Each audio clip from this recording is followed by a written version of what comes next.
అందరికీ నమస్తే. ముందుగా నన్ను తీసుకొని వచ్చిన జైపూర్ వాళ్ళకి ఒక్క రోజులో అన్ని విషయాలు తెలుసుకొని బెయిల్ ఇచ్చిన కోర్టు వాళ్ళకి నా ధన్యవాదాలు.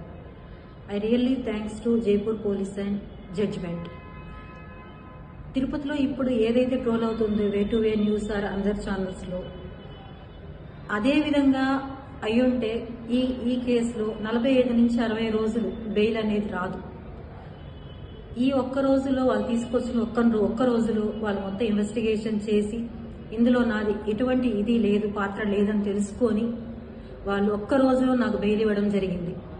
కానీ దానికి నాకు సంబంధించిన అకౌంట్లో ఏదైతే కిరణ్ రాయల్ గారు దయదలిచి చేశాడో ఈ పని 1,20,000 రూపాయలు, అది ఇంకొక వ్యక్తి అకౌంట్లో వేసిన 2 లక్షల రూపాయలు, ఈ మొత్తం డబ్బులు 3 లక్షల రూపాయల 3,20,000 రూపాయలు వాళ్ళు కట్టమని చెప్పారు. మా బాబు ఎంతో కష్టంతో తీసుకొని వచ్చి కట్టి బెయిల్ తీసుకొని కేసు అంతా చేసి బయట వచ్చాను. నేను ఇప్పుడు అడుగుతున్నది ఏమంటే, మెయిన్ మన తిరుపతి ఆంధ్రప్రదేశ్ పోలీసుల్ని చాలా నమ్మాను నేను. కానీ ఇప్పుడు నాకు అర్థమైన విషయం ఏమంటే, అధికారంలో ఉన్న పార్టీకే పోలీసుల సపోర్ట్ ఉంది, ప్రజల సపోర్ట్ కూడా.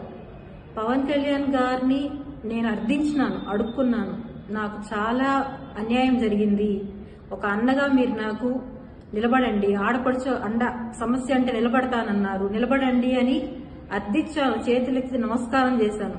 కానీ ఏ ఒక్కరూ పట్టించుకోలేదు. అదేవిధంగా ఏ పార్టీ వాళ్ళు పట్టించుకోలేదు.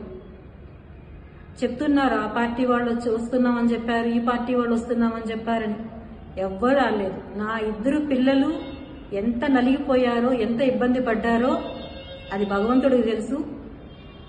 నా పిల్లల్ని ఇంత బాధ పెట్టినా ఎవరు చేపించారో ఇవంతా నేను తిరుపతికి వస్తానే సాక్ష్యాలతో సహా ఏమేమి జరిగాయో అన్ని నిరూపిస్తాను.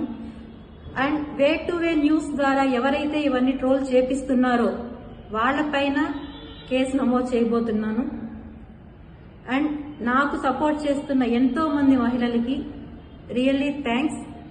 అండ్ ఒక వ్యక్తి గురించి నేను వచ్చిన తర్వాత పూర్తిగా మీకు చెప్తాను. ఇంకొక విషయం ఏమంటే, నేను సేఫ్గా వస్తానన్న నమ్మకం నాకు లేదు. ఎందుకంటే నేను ఎంతో రిక్వెస్ట్గా ఎస్పీ ఆఫీస్లో ఇచ్చేసి వచ్చాను కంప్లైంట్, కానీ ఇంతవరకు యాక్షన్ తీసుకోలేదు. కంప్లైంట్ ఫైల్ చేశారా లేదా కూడా నాకు తెలియదు.